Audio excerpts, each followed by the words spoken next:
At ito naman mga kapatid, nandito naman tayo ngayon sa may pangalan dito. Ayan, natanggal yung relo natin. Anong nangyari?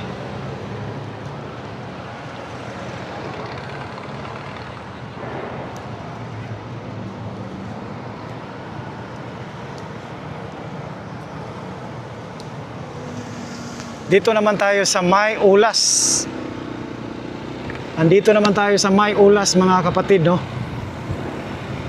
Ulas. Sa May Ulas, Davao City.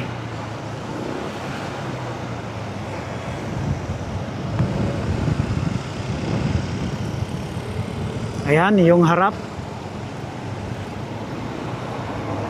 Papunta po yan ng Talumo Cemento Coastal Road. O ito, so binuhusan na pala itong poste na ito nung nagpunta tayo last week dito. So yan, tinanggal na po yung forma. Sa wakas, natapos na rin yung pinakalas na mga poste mga kapatid dito sa may Baya Bukidnon, no? So doon sa kabila, hindi tayo nakapag-update doon. Susunod, no? So yan, buhos na rin yan, no? Baka ito naman rin yung isusunod nila. Buhos na yan.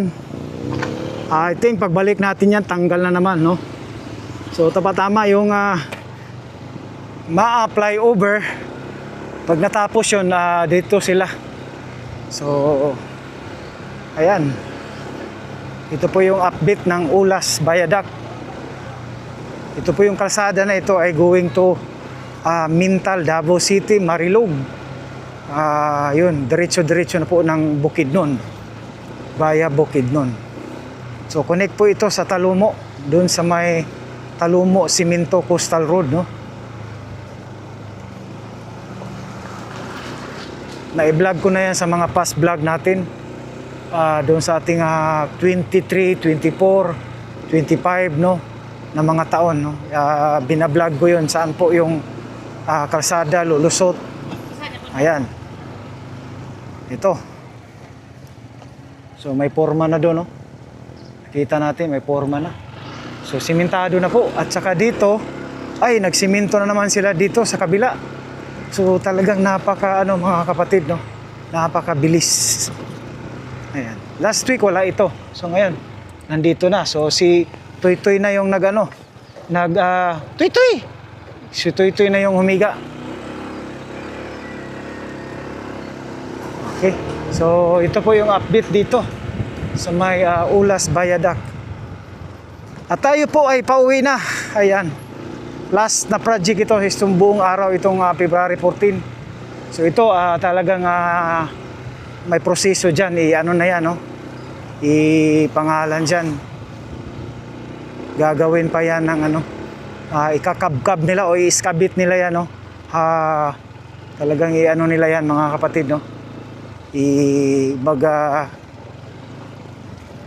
Siguro baka lalagyan pa nila ito ng pilote dito. Ayan, before ito pangalan dyan. So hukayin pa nila, i-excavate nila ito para talaga matigas yung lupa, yung kakainat na ng lupa dito. So baka may pilote kasi bago tambakan yan maging kalsada, kadalasan sa mga tulay, flyover, bridge, pag mataas may mga proseso yan, hindi basta-basta tambak lang, lalo na pag mataas yung endpoint, no, abutment ng tulay. So yan, nasa mga mga 8 meters, 7 meters to 8 meters ang taas. So yan, abangan na lang natin kung ano ang gagawin nila dito. Okay, so yun lang mga kapatid, maraming salamat. God bless you all as you watch. And bye-bye na po sa lahat ng ating mga subscriber dyan. Thank you and God bless. Ayan.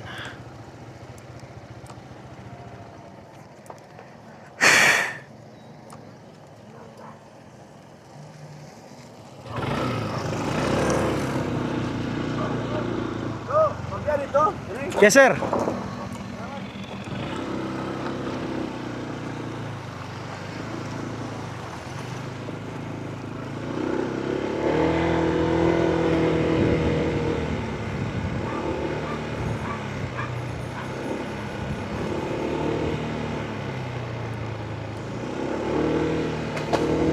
Yan, so thank you so much.